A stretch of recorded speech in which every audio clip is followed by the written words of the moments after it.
네, 안녕하세요. 멘탈이 전부다의 철이형입니다. 네, 11월 마지막 거래일이었던 오늘 미국 주식은 엄청난 상승을 보여줬습니다. 3대 지수가 모두 강하게 올랐고 특히 나스닥은 4% 넘게 오르는 초유의 상승을 보여줬습니다. 오늘은 또 무슨 일이 있었을까요? 예상은 하셨겠지만 역시나 파월의 연설이 오늘의 핵심 뉴스였습니다. 브루킹스 연구소에 나와 발언을 가진 파월 의장의 연설을 딱 3가지로 핵심 요약해보자면 다음과 같습니다. 우선 인플레이션은 아직 높지만 충분히 억제할 수 있는 금리 수준에 다다르고 있고 따라서 12월부터 금리 인상의 속도를 완화하는 것이 타당하다. 다만 아직 자신들의 정책이 물가에 완전히 적용되진 않았는데 금리를 너무 올리면 경기 침체를 유발할 수 있기 때문에 속도를 늦추면서 적절한 수준을 찾으려고 하는 것이다. 따라서 인플레이션이 되돌아올 때까지 금리를 유지할 필요는 있다. 그리고 현재 노동시장에 공급이 부족한 상황이며 임금 인상이 인플레이션보다도 높다면서 고용시장 과잉 상태가 여전함을 지적했습니다. 한 번 더 정리해보자면 이런데요. 금리가 충분히 오르면서 서서히 인플레이션을 압박하고 있고 따라서 금리 인상 속도는 조절해야 하는 것이 맞다. 하지만 아직 완전히 인플레이션이 잡힌 게 아니기 때문에 당분간 금리 자체는 더 올려야 하고 금리 인상이 끝나더라도 일정 기간 유지해야 한다는 것입니다. 그리고 무엇보다 고용시장의 과잉이 끝나야만 하는 것이 중요하다. 이게 오늘 파월이 한 말의 정리입니다. 근데 다시 한번 보시면요. 뭐 딱히 대단한 말이 없었습니다. 그냥 시장이 예상하고 있었던 수준 그대로죠. 다만 그걸 현직 연준 의장의 입으로 재확인시켜준 것뿐입니다. 그럼에도 불구하고 시장은 엄청난 강세로 돌아섰습니다. 시장이 얼마나 비이성적인 조울증 환자이며 사람들이 얼마나 감정적으로 움직이는지를 단숨에 알 수 있는 대목이죠. 그리고 또 하나의 중요한 사실, 시장은 불확실성을 정말 싫어한다는 사실입니다. 파월이 불확실성을 없애주자 급등한 것을 보면 알 수 있죠. 아무튼 파월의 연설에 의해 시장에서의 금리 인상 예측치는 바뀌었습니다. 우선 12월 빅스텝 가능성은 67%에서 77%로 10% 정도 올랐고 최종 금리는 내년 2분기에 5.25%에서 5%로 내려왔습니다. 그리고 금리 인하 시기는 내년 12월에서 11월로 앞당겨졌습니다. 전반적인 시장 예측이 완화된 것을 볼 수 있죠. 그리고 파월의 연설에 의해 완전히 묻혔지만 평소였으면 엄청 중요했을 연준의 경제 동향 보고서 베이지북도 발표가 되었는데요.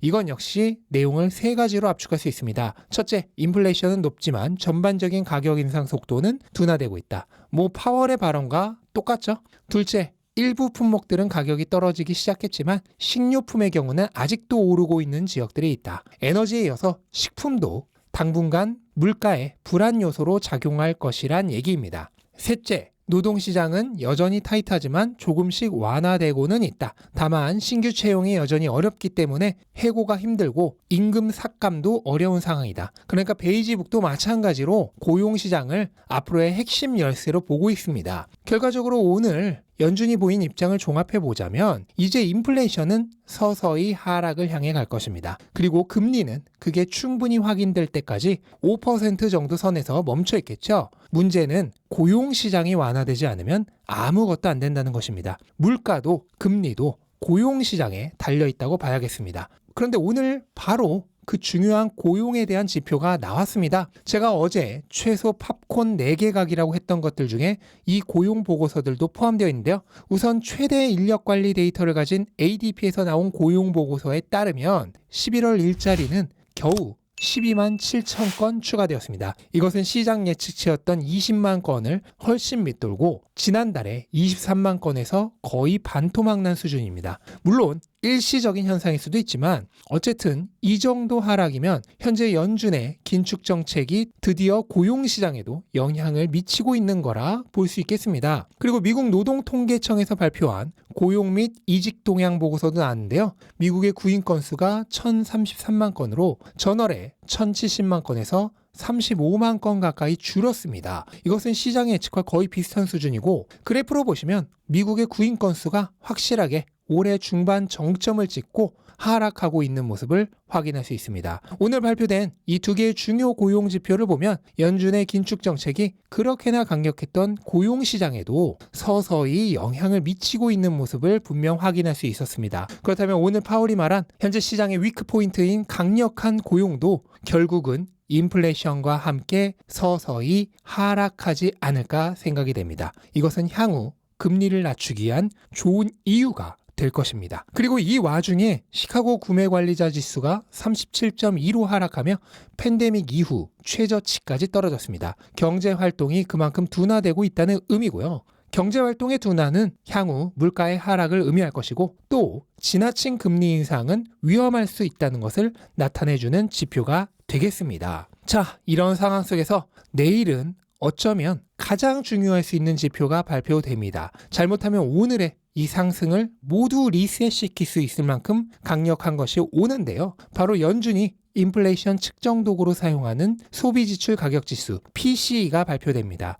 연준은 소비자 물가 CPI가 아닌 바로 이 PCE로 인플레이션을 측정하는데 오늘 발표되는 PCE가 높다면 지금까지 이 모든 것이 무효화됩니다. 기존에는 보통 CPI가 PCE의 예고편적인 역할을 했기 때문에 PCE 발표는 생각보다 시장에 큰 반향을 주지 않았습니다. 이미 CPI로 스포일러가 다 나왔기 때문에 PCE는 별 상관없다는 식이었죠. 하지만 이번에는 다릅니다. 이번 PCE는 12월 FOMC를 가지기 직전 발표되는 최중요 물가지수죠. 따라서 이 PCE가 높으면 연준은 금리를 완화할 구실을 잃게 됩니다. 결국 12월 금리 인상폭에 결정적인 역할을 할 수 있다는 얘기입니다. 현재 시장의 예측치는 지난달과 같은 전년 대비 6.2% 상승입니다. 그리고 식품과 에너지의 영향을 제외한 근원 PCE는 지난달보다 정말 살짝 낮아진 5%입니다. 하지만 연준이 금리 인상 속도를 늦추기 위해서는 아마 이보다 조금 더 낮은 수치가 필요할 것으로 보입니다.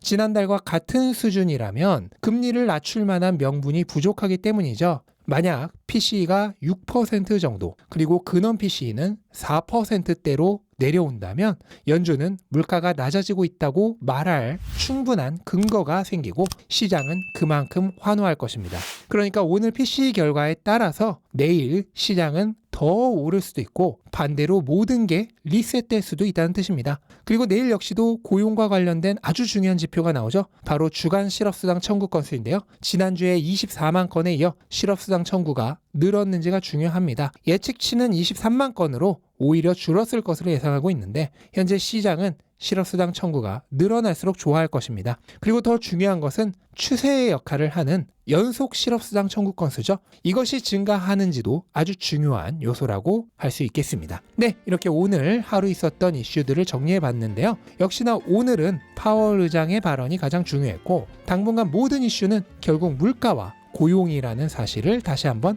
확인시켜 주었습니다. 그리고 내일은 이 물가와 고용에서 엄청나게 중요한 지표가 하나씩 발표됩니다. 이것들의 결과에 따라 당분간의 시장 분위기가 또다시 급변할 수 있다는 사실은 염두에 두셨으면 좋겠습니다. 다른 건 몰라도 PC만큼은 충분히 낮게 나와서 현재 시장에 이런 분위기를 지지해 주었으면 하는 바람을 가져봅니다. 자, 이제 11월의 거래는 모두 끝이 났습니다. 11월은 3대 지수가 모두 5% 전후로 오르는 강한 모습을 보여줬는데요. 과연 이 분위기가 12월에도 유지되면서 연말 랠리를 안겨줄 수 있을지 기대가 되는 상황입니다. 12월도 엄청나게 중요한 이벤트가 많이 있습니다. 실업률 발표, 소비자 물가 발표, 그리고 FOMC까지 이런 이벤트들의 결과에 따라서 또 하루 웃고 하루 우는 상황이 발생할 수 있습니다. 하지만 시장은 그렇게 웃고 울더라도 우리들만큼은 그런 이벤트 하나하나에 감정이 동요되지 않았으면 좋겠습니다. 늘 즐거운 마음을 가지고 긍정적으로 살다 보면 시장은